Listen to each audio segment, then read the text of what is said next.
Hey y'all, good morning. I think we should do this like in the round next time. So I am not Rebecca Lamont. I am in fact Bill Jordan.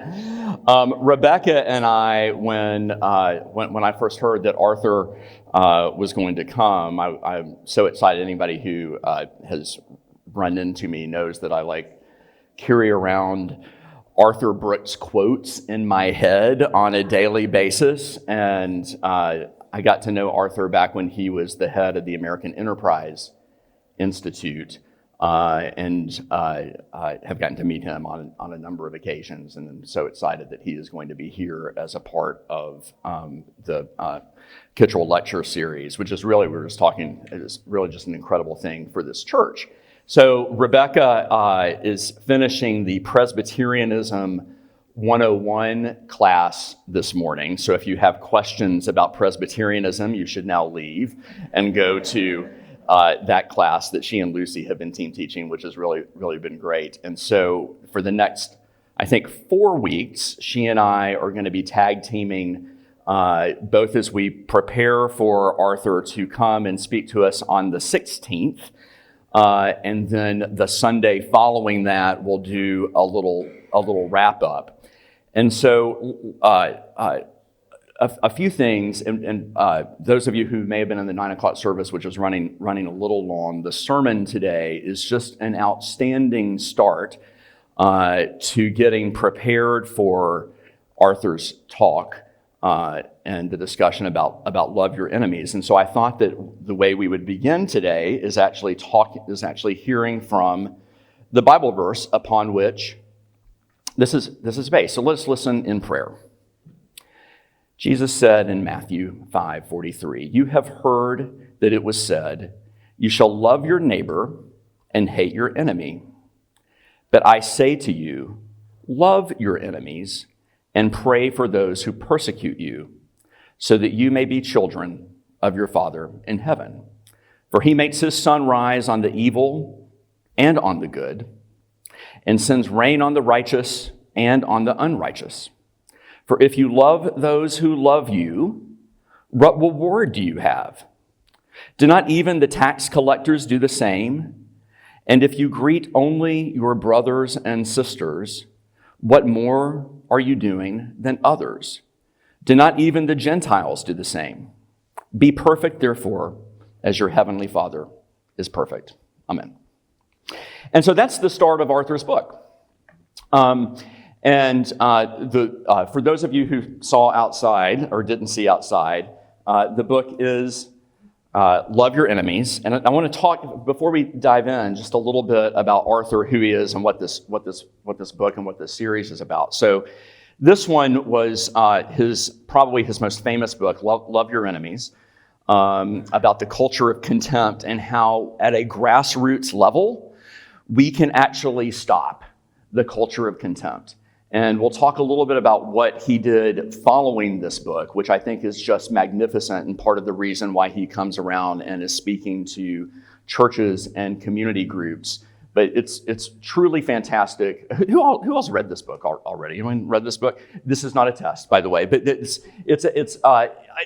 fantastic to read in advance of the program, if only because there's going to be quite an opportunity for questions at the end of the program. And if you listen to, Arthur has a number of podcasts that are out. If you just type Love Your Enemies into Apple Podcasts, it'll pop up with several interviews he did. I was saying earlier, the one that I love the most is on the Trinity Forum, not the Trinity Church Forum podcast, but the Trinity Forum, which is a wonderful group that's actually pretty large here in Atlanta that studies great books, studies Christian thinkers, and talks about how to have better conversations that we can as part of our own civic experience. And so if you put in the Trinity Forum into Apple Podcasts or Spotify or your favorite podcast app, it'll pop up with some of Arthur Brooks' talks. And there's actually 4 of them on there, all of which are just excellent. Also outside, well, actually, let me talk about the middle book. The middle book, for those who are in what we affectionately call the Fire Pit group, we have had, which is a group of wonderful 50-something now guys who sit around and we drink a little bit of scotch and talk about hefty things or unhefty things or Georgia football or Tennessee football or whatever the case may be. But From Strength to Strength was the next book that Arthur put out, which is all about how you can have a wonderful, happy life in the second half of your life and what that means, going into crystallized intelligence, how to have judgment and discernment. And it is a fantastic, fantastic book about meaning, about faith, family, and friendships as the basis for a life that we all want to live. And then also saw out there Arthur's last book that he came out with, that came out with Oprah. And so that is out there. And I have a funny story I'm going to tell about this particular book because Lacey doesn't actually like me holding this particular book. So I'm going to tell that story when we get to this discussion in just a moment. So hold your thoughts there, and I'll have a little surprise about this particular book. But let me talk a little bit about Arthur's Love Your Enemies book. And so his view, which I think is a view that we share, which is that we live in a culture that is categorized by contempt. And what is that? And contempt is anger mixed with disgust. And he says that is characterized most notably by the following movement, which is a movement that I see from my teenagers sometimes, but they don't actually hate me, but it is this eye rolling, it is the view of the worthlessness of the person on the other side. And the other side of what? The other side of any issue. We have taken politics. Are you an R? Are you a D? Are you a conservative? Are you a liberal? People who are of good mind, who love America on both sides, and have said, oh, that person is utterly worthless. And so what he says is two things that I think are important for the country as we think about this, but that the other is that what is important for Trinity. And so Arthur will explain, as the book does, that we are really at a high point of contempt in this country. That shouldn't come as a surprise to anyone just on the basis of polling. Now, we are not in a civil war. We are not fighting one another over slavery. We are not literally killing each other with armies. But we are at the point where we can't have discussions with our neighbor without that eye roll, without feeling that that person is worthless to us. And so what this book is so important for the country is how do we get beyond that? And so in his talk, when you listen to him, as I assume he'll say when he is here, it's sort of the introduction to this, but I'm going to skip over to the end, sort of at the end of this class, which are there are rules and exercises that we can all do as a church, as people of faith, to make our country, to make our community, to make our church a better place, that we do not have to mix our conversations with anger and disgust. Now, an interesting thing about anger, just as a side note, Arthur will say, it's not bad to be angry. You can actually be angry about an issue, about something that you think is immoral, that anger is something where you want to convince the person of the righteousness of your position, but do not be angry at the person. You can have anger because you want to change their position and engage in that conversation with discernment, with civility, but do not worry that it's not anger. It's anger when mixed with disgust about the worthlessness of that person that is really the problem that leads to contempt. He says it is the enduring, complete disdain for another. A stat that he cites, which is fascinating, and you all may have seen this, hopefully not in your own families, that this poll will not resonate, but that 1 in 6, although he said it is now changed to 1 in 5, 20% of the country, people in the country, have stopped talking to a member of their own family because of their political views. That's insane. That is absolutely insane. how can we not have a discussion with someone in our own family? How would we treat that person with disgust? And he says, look, this is not because people don't want to change, but we have an addiction to the culture of contempt. And it's an addiction that's caused by external factors that we'll talk about. It's an addiction that's caused by, he's a student of the reactions and chemical processes in the brain. It's an addiction that's caused by the forces that actually lead one to be addicted to alcohol or addicted to some other bad smoking, whatever, actually leads to the addiction of contempt when you have a reinforcing social media, news, political environment that you're getting everything from that just reinforces it, and it puts off the little dopamine receptors. It goes like, yeah, I'm right, they're wrong, and that has then fed on either side with these inflaming tensions. And this is on the right and on the left, right? This is no one side has a monopoly on this. But he said, like, look, here's the hope that people of good faith, and there's a lot of us, actually want to change. This isn't something that is a problem at the margin. He cites a study that says 93% of Americans are tired of how divided we become. That's a bunch for those of you who, like 93% of people to agree on anything in this country. Now, who are the 7%? The 7% tend to be people who profit off of the division, right? They're people in the media. They are our politicians on either extreme, not those in the middle. Johnny Isaacson, who you may remember, who was just an incredible senator for us, said, I have friends and future friends, right? I do not have enemies. I have friends and future friends.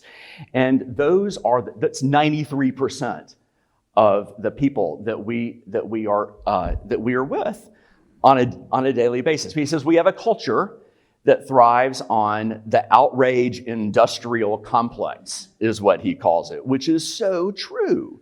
And that is part of the American media. He says there's actually this addiction because when we hear something on the news or in social media or on the X, formerly known as Twitter feed, or whatever, that reinforces what we agree with, that the chemical processes say, oh, I am right thinking, the other people are wrong thinking, and they are not only wrong thinking, but they are not worthy of me even recognizing them as humans. They are evil. They are worthless. Now, as Rebecca will talk about in her sermon today, this is not to say that we can look at the Israel and Palestinian conflict and think that simply by willing that away or thinking good thoughts that we can solve those problems, but we can certainly pray for that peace on all sides there and hope and wish and work for that peace. But it is really when we take it to the Trinity level, and this is what I love about what Arthur does, and I'll walk through it in just a second, is that we have the ability to make a change in our own hearts and in the hearts of those that we can engage in conversation with. So I had a little thought, and I was going to pull an image up. I may have it. You may be able to see it when I pull it up here, if it actually made it onto my iPad. If not, I will bring it the next time. When you read the New York Times bestseller list, there is a fascinating book. Let me see if I can find this here and see if it will pop up. The number one New York Times bestseller list 4 weeks ago, not for the last 3 weeks, which we'll talk about. 4 weeks ago was, do y'all know who Mark Levin is? Have y'all ever seen Mark Levin? And so Mark Levin, Feeding the Culture of Contempt, number one New York Times bestseller. The Democrat Party hates America, right? So, no, it doesn't. It does not. But lest you think that that's only on the right, the New Republic had a great article about the same time that says it's really quite simple. Republicans hate young people. No, they don't. we can move beyond that.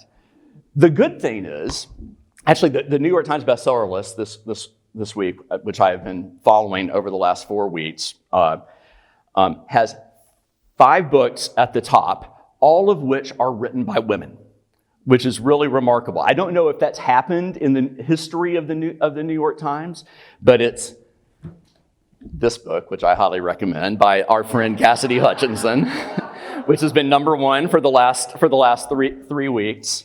Jada Plunkett Smith's book is out. Rachel Maddow's book hit number 1 this week. Dolly Parton's book is number 4, which we love Dolly as well, of course. And then I'm actually blanking on number 5, but Supplanting the Garbage of the Democrat Party Hates America. And so there is actually hope when you have books that talk about people coming together and having meaningful discussions and overcoming adversity that is exciting and worthwhile. Let me talk about this book, which is on the New York Times bestseller list. It had reached number 1. It's now dropped, I think, to number 8. Just for a minute, because it is also worth reading. So Brooks, in 2019, when I met him and he was head of the American Enterprise Institute, had this revelation really as he was writing the book, Love Your Enemies. And he said he decided to commit himself to the cause of bringing people together for conversation and to go through in a way that an economist or a social scientist does, how to have a happier life. And that led to the book Strength to Strength. And then Oprah, he may tell this story, but Oprah calls him out of the blue and says, oh my God, this is fantastic. I want to do a book with you. So Arthur had left the American Enterprise Institute to commit himself to this cause. He started writing the column in The Atlantic, which came out during COVID, which was such a blessing during COVID to read these wonderful series of articles that he still writes for The Atlantic. Started a podcast, and then Oprah calls and says, hey, I love what you did in Strength to Strength. I love what you did in Love Your Enemies. I want to make a manual, a handbook on how one can build the life they want. This is a fantastic book, which is wonderful. And so Lacey and I, for those of you who are at our Speaking on Faith discussion over the summer, Lacey and I, you know that our favorite band is U2, and they performed at this thing you may have seen on the news called The Sphere, which is this $2.3 billion phenomenal music venue in Vegas. So we went out there for opening weekend. It's our 30th year. It's our 30th wedding anniversary. So we're giving presents to one another all the time. I'm going to have to continue working for many more years to pay for our 30th wedding anniversary year. But so we went out and we're there on the Saturday of opening weekend of the U2 concert, and we're sitting out at the pool at the hotel, and I'm reading Love Your Enemies, rereading Love Your Enemies, trying to get ready for this, and Lacey is reading Build the Life You Want. And so we, Lacey being Lacey, says like, hey, I wonder if I can use that spa credit that we've got on for the show. So I don't know, it's probably a pretty busy day, but let's go walk to the spa. So we leave the pool. We've been out there. We look like we've been at the pool. We're standing there at the line for the spa. And Lacey's holding this book. I'm holding my copy of Love Your Enemies, trying to figure out if there's a spa appointment. There's not, so that's all okay. And a woman walks up and says, I hear that's a great book. And we look over and think, that's an Oprah imposter. But it's Oprah. And so Oprah's there at the spa as well. She had been to see the Bono and U2 on Friday night, on opening night at the Sphere. She walks up. She could not have been any nicer. We say, Oprah. Lacey I'm sort of a touchy guy, as you know. I'm like touching Oprah on her shoulder. Lacey goes, stop touching Oprah. And I'm like, Oprah, this is so great. And we told her how wonderful the book was, how incredible Arthur is, and how Arthur has been to into the intellectual and spiritual life of our family, and how he's coming to speak at Trinity. And she goes, oh my gosh, I need to write this down. So she gets a piece of paper and she writes down, she says, I'm going to talk to him this afternoon. Tell me where he's speaking. I said, he's speaking at Trinity Church on November 16th. And she writes that down, and she says, and she grabs the book out of Lacey's hand and says, can I sign this for you? She doesn't even ask. She just goes like, can I sign this for you? And Lacey goes like, of course. And so she says, what's your name? And she says Lacey. And so it says to Lacey, not to Bill, to Lacey, build the life you want, and with blessings of abundance, Oprah Winfrey. So that was pretty darn cool. And so I haven't had a chance to talk with Arthur's folks about that, but I look forward to telling him, because that was very meaningful on some of the podcasts that Arthur and Oprah have done, or that Arthur's done about this book, which are also worth a listen. He says about Oprah is exactly who you see. She is the exact same person in her public-facing side that she is on her private side, which is just, we saw that. She didn't have to walk up to us at all, but he said she is totally at peace with herself and who she is, and is just this wonderfully dynamic and generous person. So I thought that was pretty cool. Meanwhile, back to love your enemies, which is where we were for this. So, let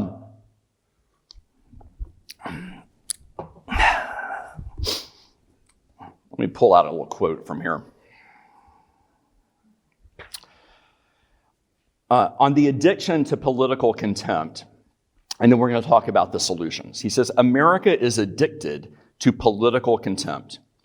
While most of us hate what it is doing to our country and worry about how contempt coarsens our culture over the long term, many of us still compulsively consume the ideological equivalent of meth from elected officials, academics, entertainers, and some of the news media.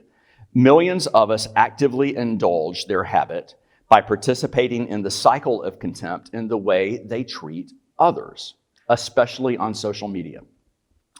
We wish our national debates were nutritious and substantive, but we have an insatiable craving for insults to the other side. As much as we know we should ignore the nasty columnist, turn off the TV loudmouth, and stop checking our Twitter feeds, we indulge our guilty urge to listen as our biases are confirmed that the other guys are not just wrong, but stupid and evil. And he goes on in this, and after noting the stat that I just said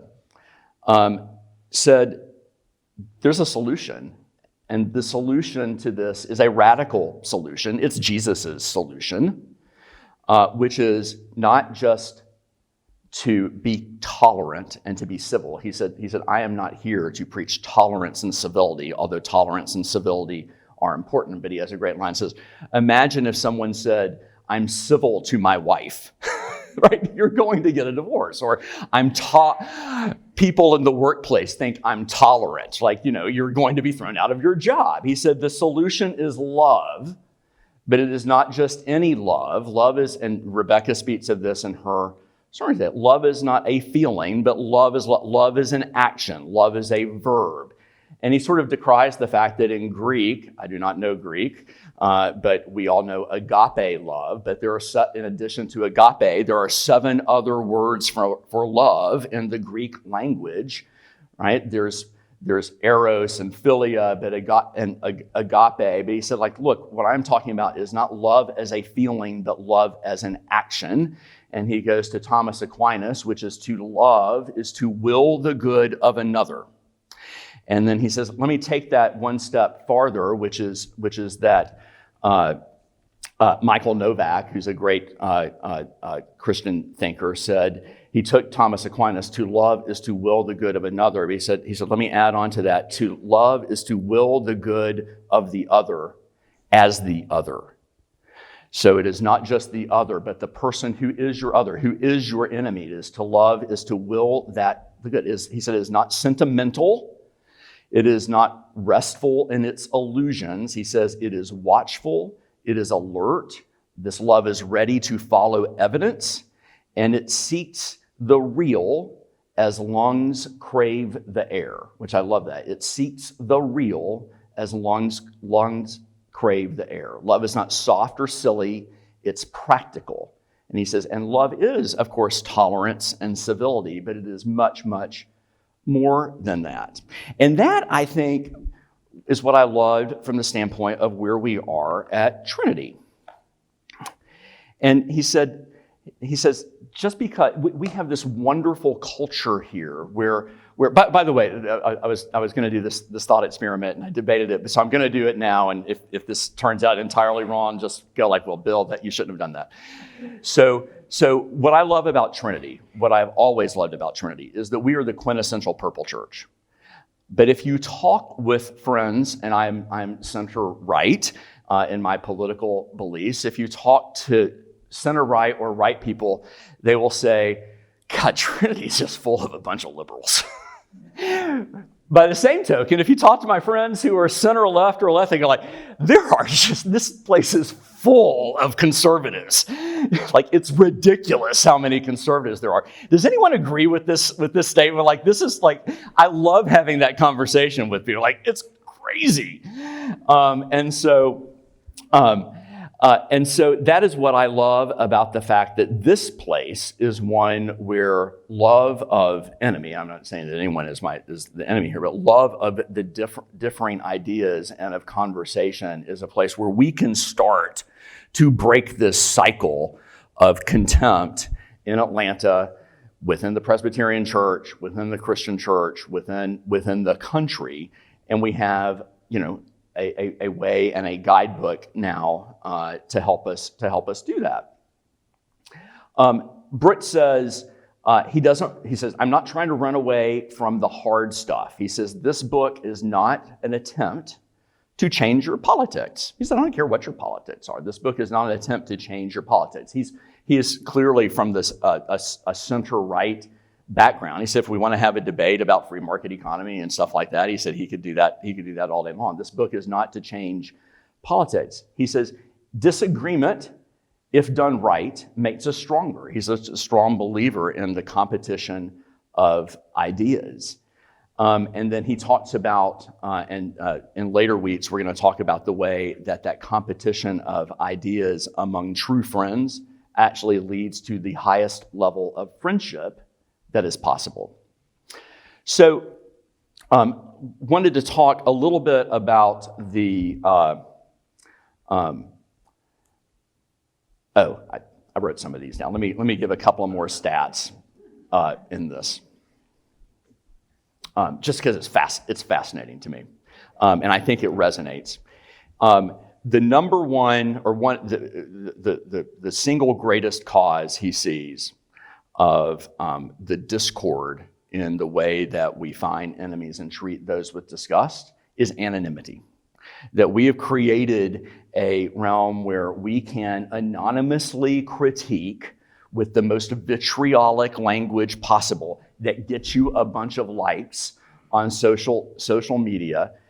This incredible social media feed or news feed that allows you to just develop through the confirmation bias of seeing only one particular side of a story, this way of treating and seeing groups as the other. And he has some wonderful examples of in the book of ways where folks have come in as the enemy, as the other, and have come in not to try to persuade a group that they are wrong, but to have conversation with them so that those groups, he talks about a white supremacist group and a person who came into the white supremacists that were marching in Charlottesville in order to help change their views. Talked about somebody who was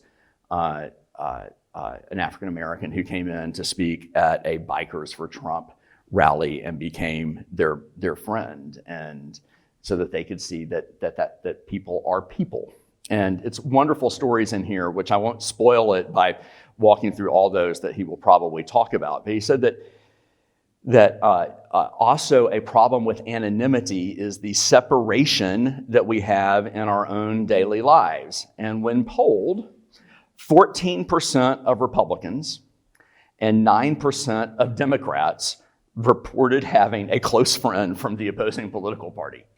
14% of Republicans, which maybe is a good thing. That's more than the Democrats. I'm just kidding. But only that's horrible.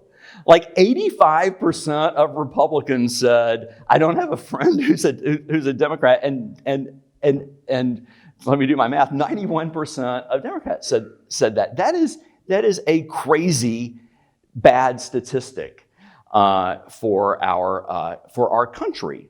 Members of Congress don't regularly socialize with one another. If you all have read the clips from Romney's book that have been out on a reckoning, that guy went home to his apartment on Capitol Hill, didn't see anyone because he wasn't at home with the R's, he wasn't at home with the D's, and so he just apparently wrote in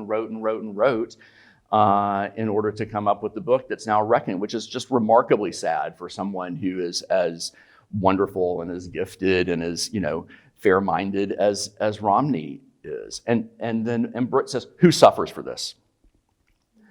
I'll tell you, he said, I tell you who suffers for this. He says, Americans at the bottom of the income scale are always the ones who lose when contempt crowds out cooperation at the top. The politics of contempt never hurts the very rich much. It hurts people in poverty. And we should all be able to agree that that is bad. And so then he looks at and says, okay, how do we move beyond this? And there's a wonderful series of stories, but he first talks about how can't we all agree that, we go back to the founding of this country and has some wonderful quotes in there about unity and George Washington's warning about faction and factionalism. And then great quotes from Lincoln and quotes from Madison. I urge you to take a look at those. But it's all about how, as we are stronger as a country through unity. That doesn't mean agreement, but through unity. And he goes to this discussion with John Gottman, who is a professor and a marriage counselor. And this is where he starts getting into some practical things that will form the discussion that we'll have over the coming weeks. And Gottman said that he can, to go to the eye rolling, he said when he does marriage counseling, he can tell whether a marriage is on the track to being saved or not being saved by whether the spouses give eye rolls to the other when they are having a discussion. He said, I can actually predict whether this thing's going to survive or not by the eye roll, because the eye roll is discussed. Again, our teenagers, when they do the eye roll, it is not discussed. That's just the only way that they know how to have a debate. So Gottman said, Brooks goes to Gottman, and he says, okay, apply this, what you've seen in marriage counseling, to our lives. How do you treat others with love with whom you disagree? And Gottman says, let me give you 4 things. Number 1, focus on the other person's distress and focus on it empathetically. And then he said, never listen, only to rebut. We've all had the lessons, probably in active listening, which you're supposed to sit there and, yes, I'm going to listen to you, and then I'm going to repeat what you say, and then I'm going to pound it into the sand as to why you're wrong, right? It's just like, no, never listen, only to rebut. Always listen to try to understand where the other person is coming from. Then, Gottman says, in your interactions with others, particularly in areas of disagreement, he says, adopt the 5-to-1 rule, which is the rule he gives to couples. The 5-to-1 rule is you have to give 5 positive or affirming comments before you get to the criticism, or 5 for every criticism. So sometimes it could be the 10-2 rule, depending upon how many criticisms you have. But Gottman and Brooks say that by the time you get through the 5, the 1 is so not important, and you probably don't even get to the 1. On social media, he says that means that you have to give 5 positive messages for every one that you might put out as a negative, or he said or just not do the negative message in the first place. Gottman says, no contempt, no disgust mixed with anger is ever justified, ever, even if in the heat of the moment you think someone deserves it. It is unjustified more often than you know. He said it is always bad for you. Contempt is actually unhealthy, and Brooks goes through why it is unhealthy. It is actually physically unhealthy for you, and it will never convince anyone that she's wrong. He says, then go where people disagree with you and learn from them, and that means making new friends and seeking out opinions you know and you don't agree with, and how to act when you get there. Go back to rules number 1 to 3. So those were Gottman's 4 lessons, and Brooks does a great job of walking through those. So let me talk a little bit, and if there are questions and things like that, we can do this. But let me talk a little bit about what is next for this class and the rules. So, the rules that Brooks has.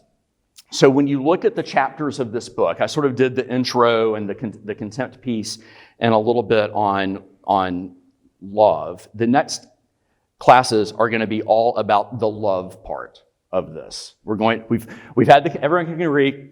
Culture of Contempt, bad, right? Can we all agree with that? So that is all aside. The next is about the love part. And Brooks' chapters go through, can you actually afford to be nice? Are you just going to get run over in this world if you are just nice? And the answer to that is an emphatic no. And we can look at that from everything from Dale Carnegie's book to The Power of Nice, to Brooks's books, David Brooks's books. They are not related, by the way, but they are friends. To Oprah, to the talk about can you afford to be nice, which is a wonderful chapter. And then he says, look, this is not an easy thing because there actually are bad people out there. And he has a great chapter on that is what if your enemies are in fact immoral?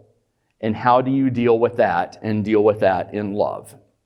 And then he has some chapters on competition and how to argue and how to disagree in love, not for the purpose of finding agreement. He says agreement is not the end. We will never have agreement on every single issue. It's the competition of ideas and finding areas in which there can be compromise or which we can find, at least at a higher level, values on which we agree, even if we disagree on the ultimate means to get there. And so we'll talk about that and how to engage in that disagreement.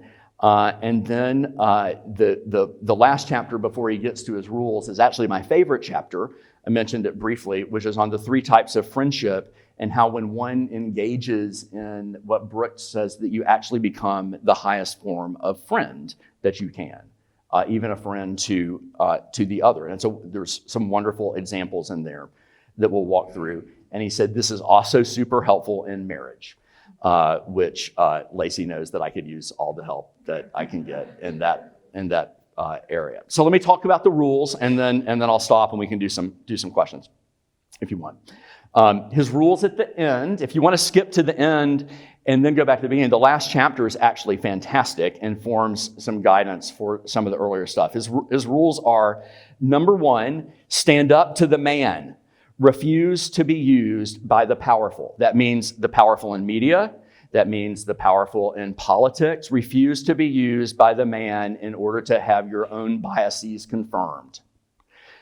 Number 2, escape the bubble. Go where you're not invited and say things that people don't expect. Get out of your comfort zone. Go to places where you can have discussions with people who aren't just going to go like, wow, Bill, you're the smartest guy I've ever met, or in, I only listen to Fox, or I only listen to MSNBC, or I only read the New York Times and not the Wall Street Journal, or, go to areas where you are challenged like here. Say no to contempt. Treat others with love and respect, even when it is hard. Next rule is disagree better, and we'll talk about that in his rules there. Be a part of the healthy competition of ideas. As a free market thinker, Brooks is all about the competition of ideas and how to argue and disagree. And he's got some wonderful stories about how disagreement has actually led to the betterment of people's lives. And then his last one is tune out, disconnect more from unproductive debates. Just don't listen to it, turn it off, do not let it pollute your mind. And that will make you a better, happier, healthier person. The last thing in his book, and we'll repeat this over and over again, which I love, and this sort of goes right along with Trinity's motto of make God's love visible. He says, near his home, there's a Catholic retreat where he and his wife teach marriage preparation classes for couples. He said, in the chapel, there is a sign posted over the door, and not the door coming in, but the one that goes out into the parking lot, so that you see it when you're leaving, when you're exiting. He says, it says, you are now entering mission territory. The message is simple yet profound. You are here because you have found what is good and true, but you're going to go out where people haven't found what you've discovered. You have the privilege of sharing it with joy and confidence and love. And so that, it truly has become a mission for him. It can be a mission for us to avoid the culture of contempt, to stop it here at Trinity, to stop it in Atlanta, to stop it in the United States. And I think that Brooks's discussion will be very helpful. And it should be a continuing discussion that we have. So that's sort of the intro to the book, or multiple books. Anybody have thoughts or questions before we go on to the next stage? Oprah is sadly, we kept trying to like, what are you doing on November 16th, Oprah? But we take her on the 17th too. Jim.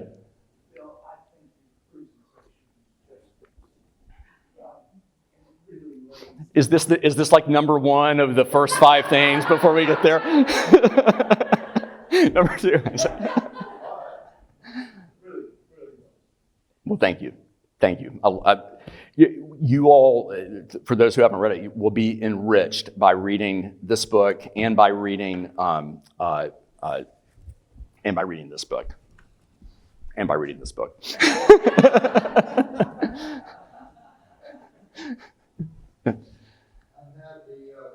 Privilege of serving quite a few churches and quite a few presbyteries as an interim pastor. And I'll say I celebrate the context here at Trinity. There are lots of churches in all communions in the United States, and unfortunately, increasingly, a number of Presbyterian congregations that are completely dividing from one another around these issues. And there are lots of pastors, and unfortunately a few Presbyterian pastors, that by simply mentioning a topic in a pastoral prayer have endured a certain amount of contempt from their congregations that actually led them to have to leave. So it's a really good topic. Thank God if it can start to some degree in the church. And frankly, not to press our noble facilitator, I hope every once in a while we have some kind of little chance to practice it, because nobody in this room disagrees with the principle. But it's astonishing how hard it is to sit with a little exercise and actually do it. So, thank you. It'd be kind of fun, wouldn't it, Sam, to come and like, let's take a hot button issue and have that discussion and debate in a small group around that in order to see, pick the issue of the day and find those on, because within this room there would be 100 different or 80 different views on any particular subject. But not today.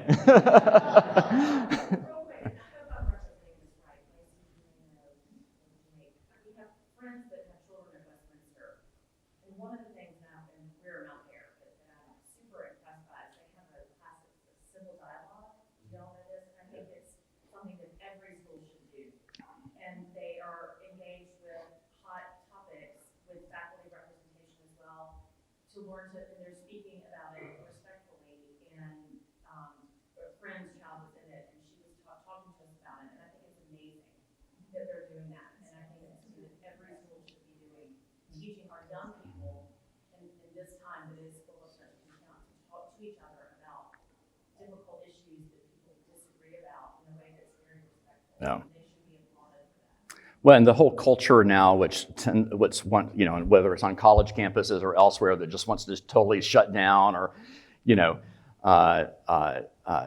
or send, not allow speakers on particular time. You don't have to agree. You don't have to promote, but merely listening. You don't have to, and not celebrating, but merely listening to others.